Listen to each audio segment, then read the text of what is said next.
Assalamualaikum warahmatullahi wabarakatuh. Bismillahirrahmanirrahim. Alhamdulillahirabbil alamin. Wa bihi nasta'inu ala umuri dunya waddin. Allahumma sholli wa sallim wa barik ala habibina wa syafi'ina sayyidina wa maulana Muhammadin wa ala alihi wa ashabihi wa man tabi'ahum bi ihsanin ila yaumiddin. Amma ba'du. Bismillah, mari kita lanjutkan belajar lagi. Nanti kemudian Sokrates juga memperjelas lagi ya. Beliau itu punya istilah dialektika. Kata beliau, retorika itu setara dengan dialektika. Dialektika kalau di zaman Sokrates masih belum sedalam era Hegel. Dialektika itu ya upaya kita menemukan kebenaran. Model dialektis paling awal sebagaimana dilakukan oleh Sokrates. Sokrates itu kan ketika mengejar mencari kebenaran, bertanya lagi, sampai kemudian ada jawaban-jawaban dan terus disimpulkan. Ini model dialektis. Jadi dialektika kalau di zamannya Aristoteles lebih pada pencarian kebenaran secara umum. Itu dialektika. Nah, tandingannya dialektika itu retorika. Makanya kata Aristoteles, retorika is the counterpart of dialektik. Retorika itu padanannya dialektika.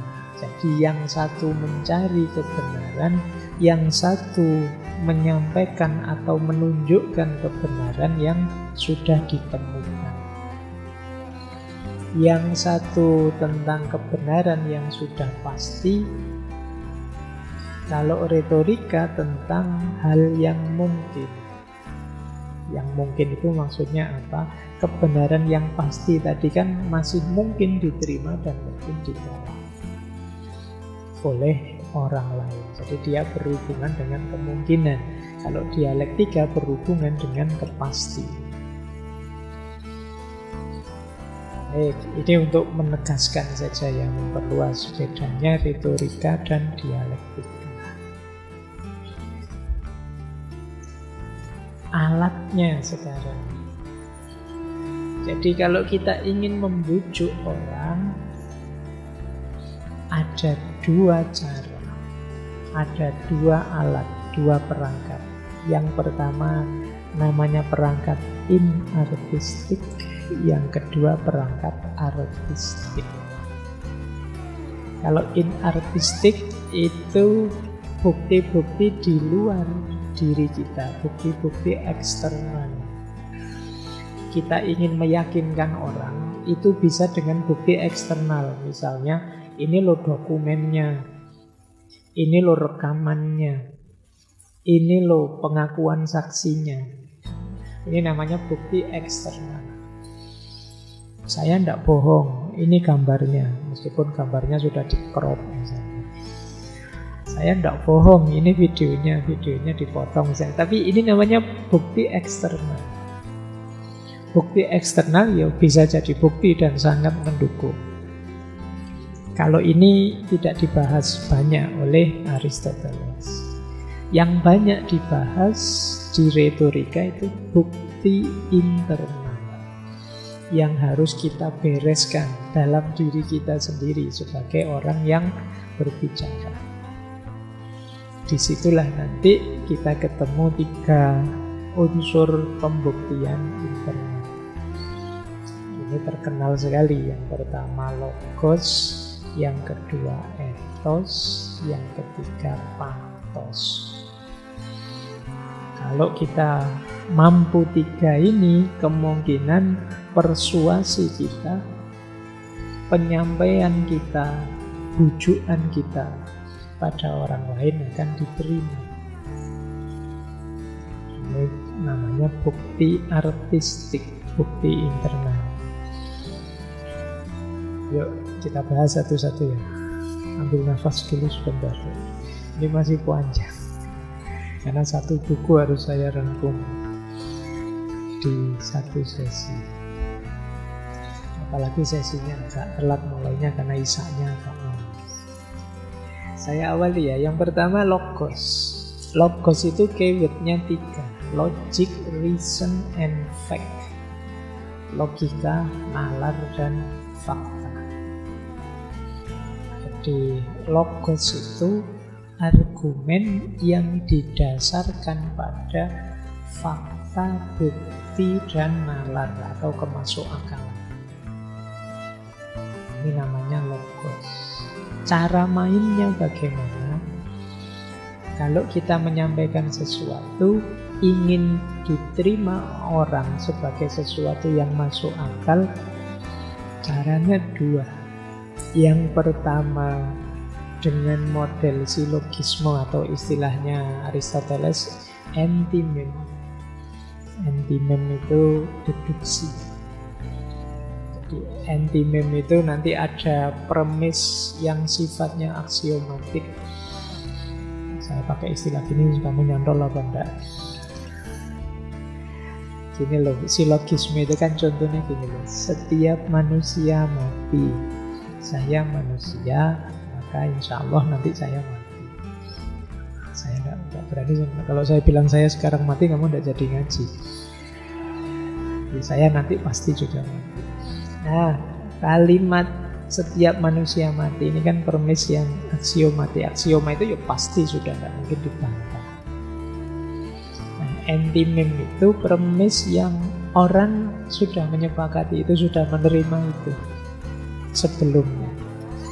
Jadi pastikan misalnya teman-teman mempersuasi, ngajak sesuatu, pastikan premisnya sudah disetujui oleh audiennya. Kalau belum, ya akan ditolak. Jadi misalnya kalian ingin membahas sesuatu yang premisnya adalah anak muda sekarang itu lemah misalnya. Itu kalau audiennya tidak terima, Anda kata siapa? Banyak bukti-bukti anak muda sekarang kuat kok, tidak jadi dibahas mesti. Membahas solusi mengatasi strawberry generation. Nah, terus sebelum orangnya ngomong kamu bantah, katanya siapa sekarang itu strawberry generation? Itu kan kata orang saja. Kita merasa kuat kok, hebat kok. Ya selesai, tidak jadi diskusi. Maka pastikan premis yang kalian pakai itu meskipun tidak mutlak tapi disepakati oleh audien. Biarkan audiennya membuktikan sendiri, menerima langsung yang kamu sampaikan. Jadi entah caramu mancing agar mereka menyepakati premis. Indonesia ini tidak lama lagi akan jaya, atau Indonesia ini tidak lama lagi akan hancur, dan lain sebagainya. Semoga premis-premis yang kamu berikan pastikan diterima oleh audien. Kalau tidak, ya ajaanmu akan tertolak, persuasimu akan tidak diikuti. Jadi nanti banyak sekali beliau Aristoteles ini bahas antimem ini. Nanti ada banyak pola, cuma malam hari ini tidak saya detailkan, nanti mungkin saya detailkan di Al-Farabi Mufassirnya. Baik, jadi ini gaya pertama namanya gaya deduksi. Cara bujuk orang secara logis, ya pancing dia dengan premis yang dia setujui. Kita sekarang kan sedang zaman kalau bendu toh. Iya Pak memang. Nah kalau sudah mau dengan premisnya, baru kamu masuk dengan keinginanmu. Oleh karena itu, mari kita tirakan. Ajakan tirakanmu diterima karena mereka awalnya menerima premismu bahwa sekarang zaman kalau bendu. Tapi kalau orangnya tidak terima, kalau bendu di mana Pak? Wong kita asik-asik aja, ya ngopi, ya ngerokok, ya nonton drakor, ya di mana kalau bendunya misalnya, ya selesai nanti kamu ajak tirakat tidak mau mereka.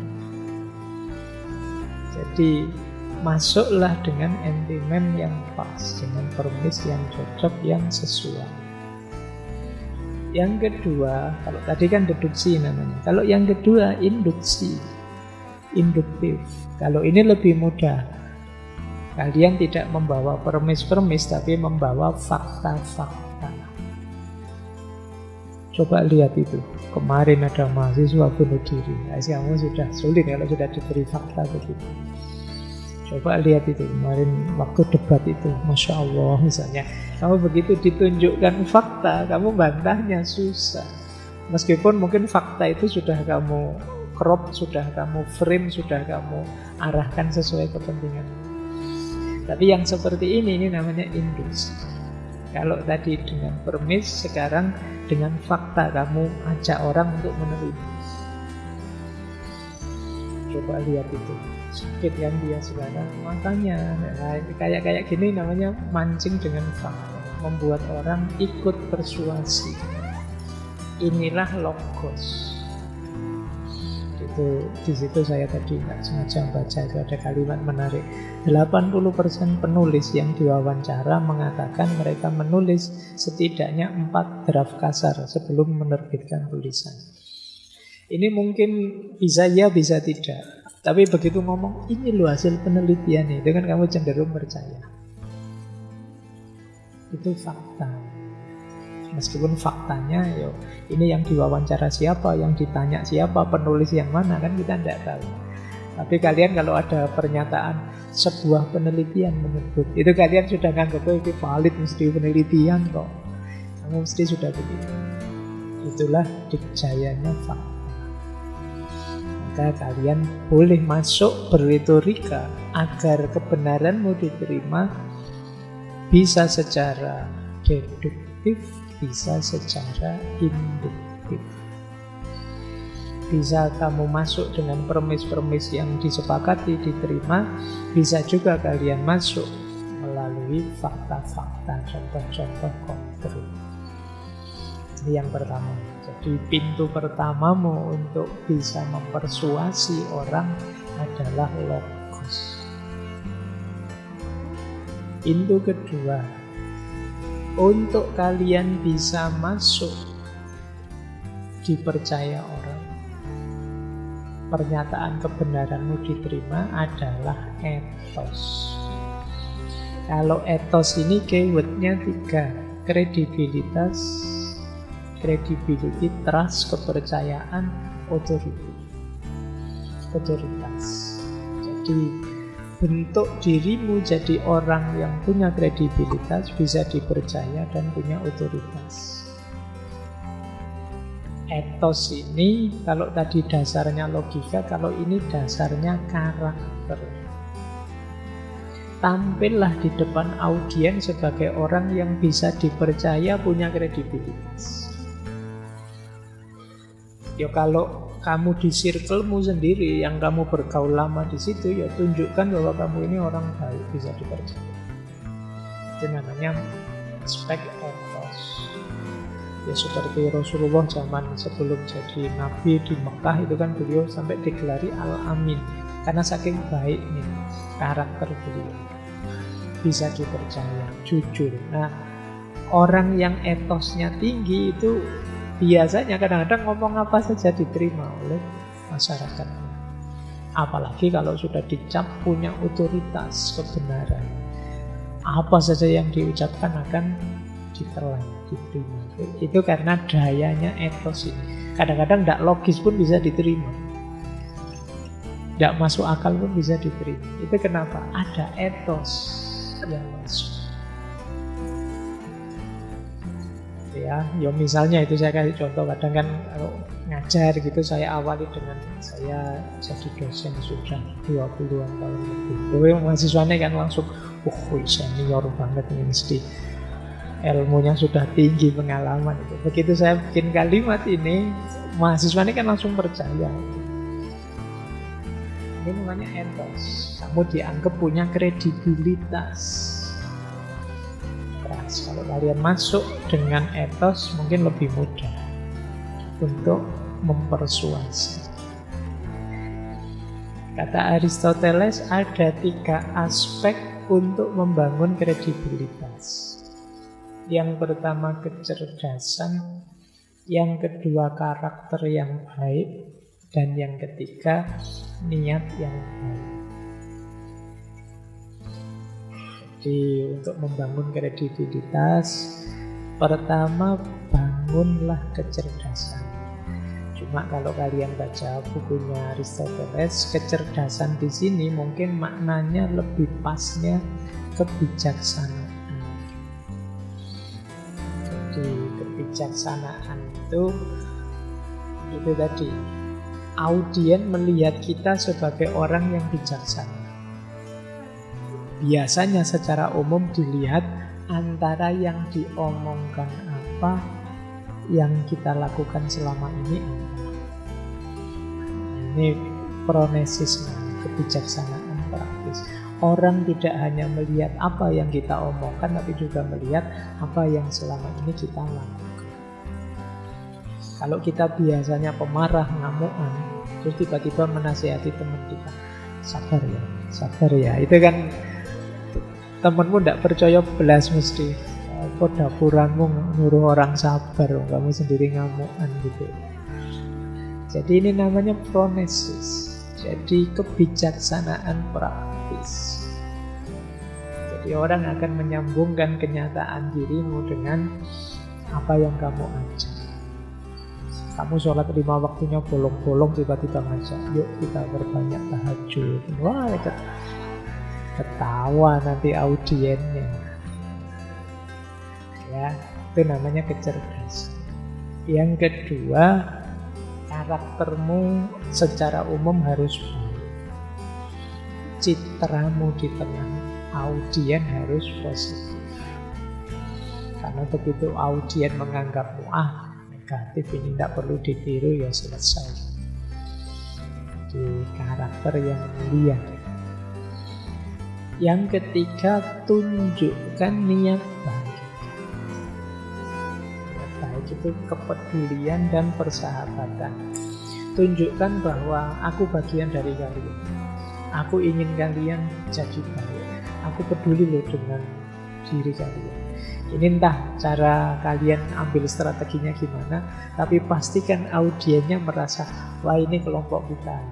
Oh ini peduli dengan kita ini. Orang ini menginginkan kebaikan untuk kita. Entah dengan agak merayu-merayu sedikit, entah dengan agak cari muka sedikit, itu tunjukkan bahwa niatmu niat baik. Jadi, mungkin kamu, saya berkorban waktu, korban biaya, korban tenaga, tidak apa-apa demi bapak ibu agar kayak gini kan orang terus, wah iya ya, kasihan sekali. Saya tidak mikir bayaran loh. Kayak gini tuh biar audenya terus, wah ini orang baik, ini niatnya baik. Dia tidak mikir wong dia dikasih, jangan mikir panitianya. Jadi kalau ingin membangun etos yang baik, memang tidak bisa instan.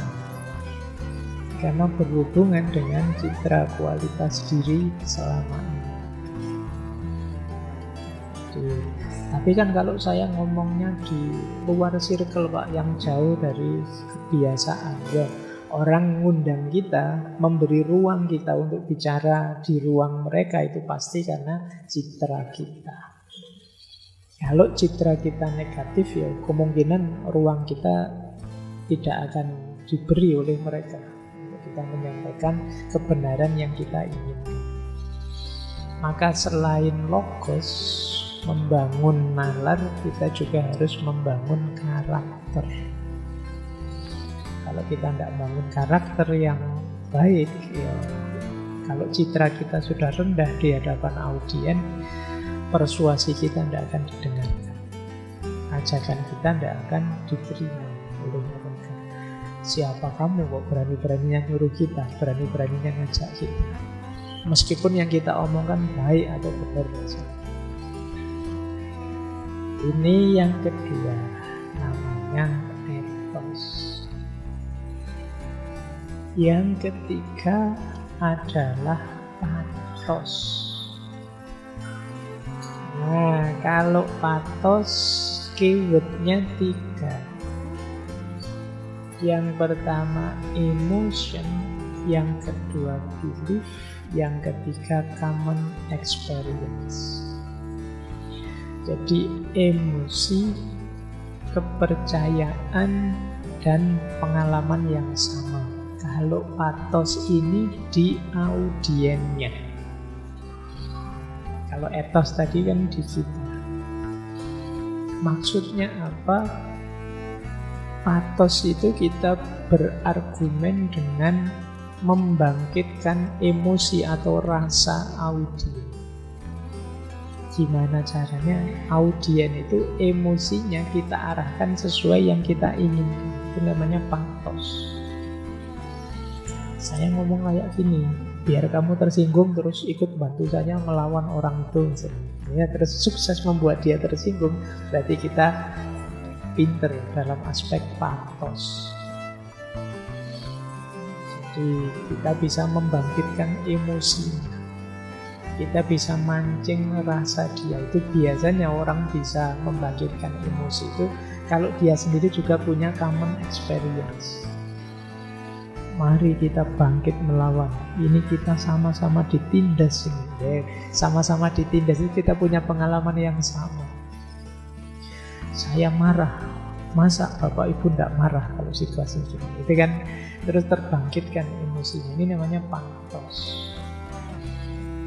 Lebih mudah kalau ada common experience, pengalaman yang sama, apalagi ada belief yang sama, kepercayaan yang sama.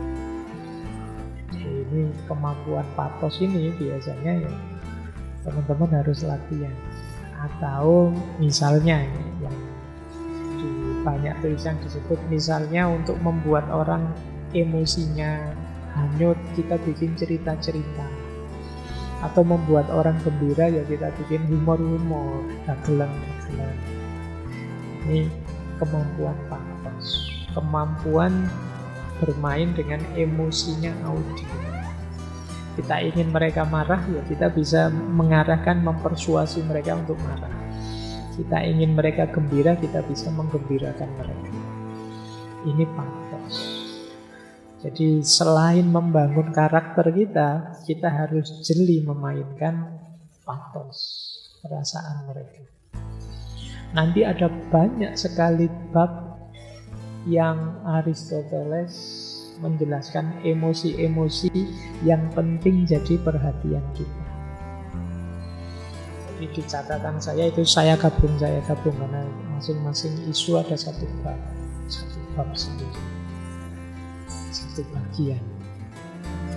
Jadi bagaimana cara kita mengarahkan emosinya atau perasaannya audien?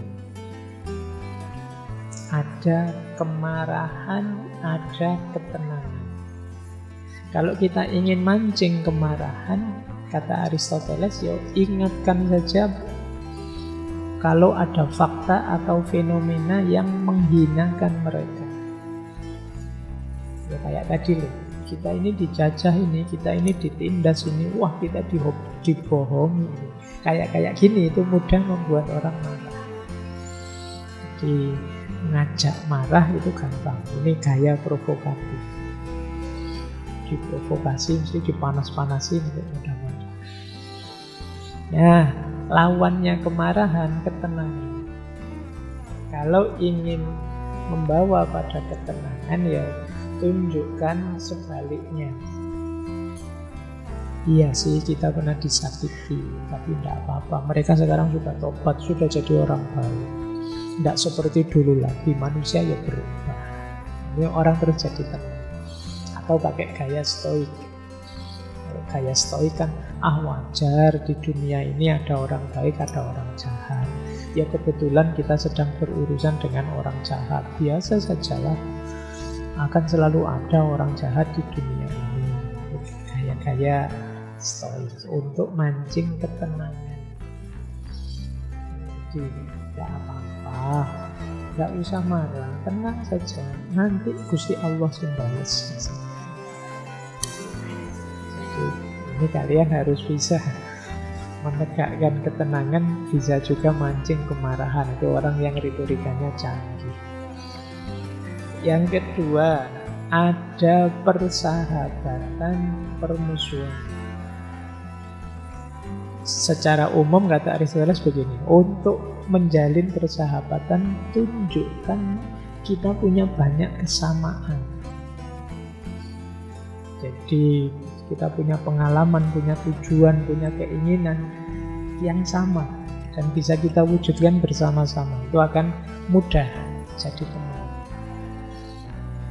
Makanya kan ya contoh sederhananya kalian ketemu orang kuliah di mana? Kuliah di mana? Oh, sama kayak kampus saya. Itu cepet jadi temannya. Tapi kalau nyari beda terus ya sulit jadi teman. Kamu kuliah di mana? Saya di UIN. Oh, saya beda, saya UGM. Saya itu supaya ngono susah jadi teman. Jadi kalau kita nyari bedanya saja sulit jadi teman. Cara untuk berteman, temukan persamaan-persamaan. Jadi kalau teman-teman sedang mempersuasi, misalnya ceramah kayak gini, padahal ya saya dengan kalian banyak sekali mungkin bedanya, tapi carilah titik-titik sama. Gimana? Ngantuk ya? Wah, itu kan saya paham benar itu. Terus kalian merasa, wah iya Pak, terus jadi lebih dekat. Capek ya? Oh, iya Pak, capek. Padahal banyak sekali yang berbeda, tapi selalu yang diangkat yang sama-sama. Jadi ketika itu mudah jadi persahabatan. Sebaliknya, kalau ingin membangun permusuhan, membangkitkan rasa permusuhan juga gampang. Cari hal-hal yang berbeda, cari hal-hal yang tidak sama, hal-hal yang kontras, tabrakan. Nah itu terus mudah jadi musuh.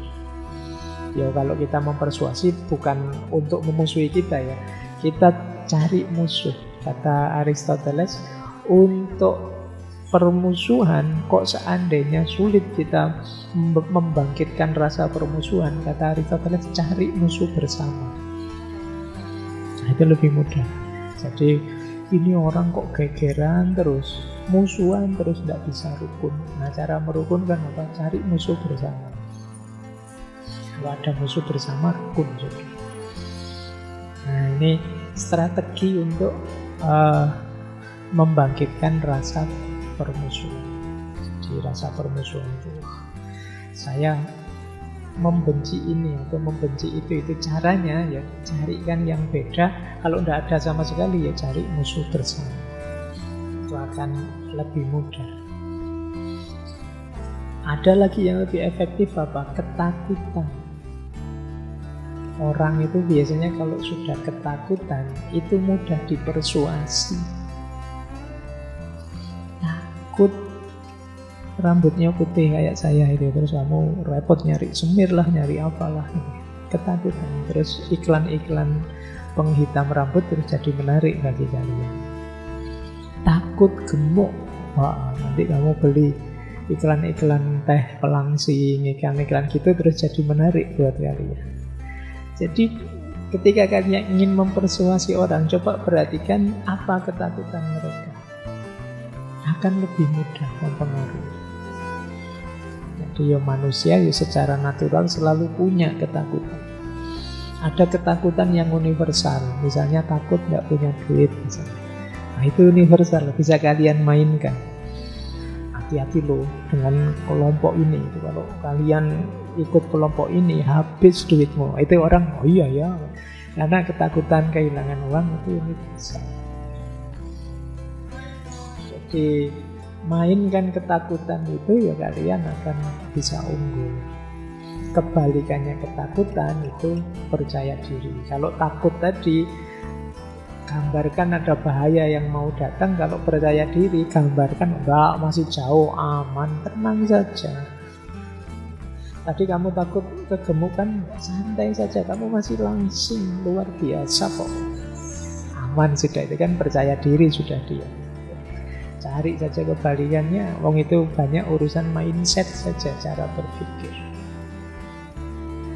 Kemudian ada lagi malu. Ini malu ini juga bisa kalian perhatikan untuk mempersuasi orang.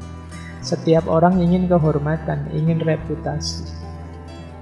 Sementara semua orang punya cacat, punya celah, punya aib yang dia tidak ingin orang lain tahu. Ini bisa kalian mainkan untuk mempersuasi orang. Bisa kalian jaga, kalian hargai, kalian hormati. Bisa juga kalian ungkap kalau memang punya data tentang yang menurutmu memalukan. Ini bisa secara retorika. Kemudian kebaikan atau ketidakbaikan. Jadilah orang yang pinter memainkan isu kebaikan dan ketidakbaikan. Kenapa? Orang itu senang dipuji pasti. Kebaikannya. Tidak suka kalau dicuekin kebaikannya. Cara paling gampang mengambil hatinya orang apa? Pujilah dia. Wah, Bapak ini hebat sekali ya. Saya tidak bisa seperti Bapak.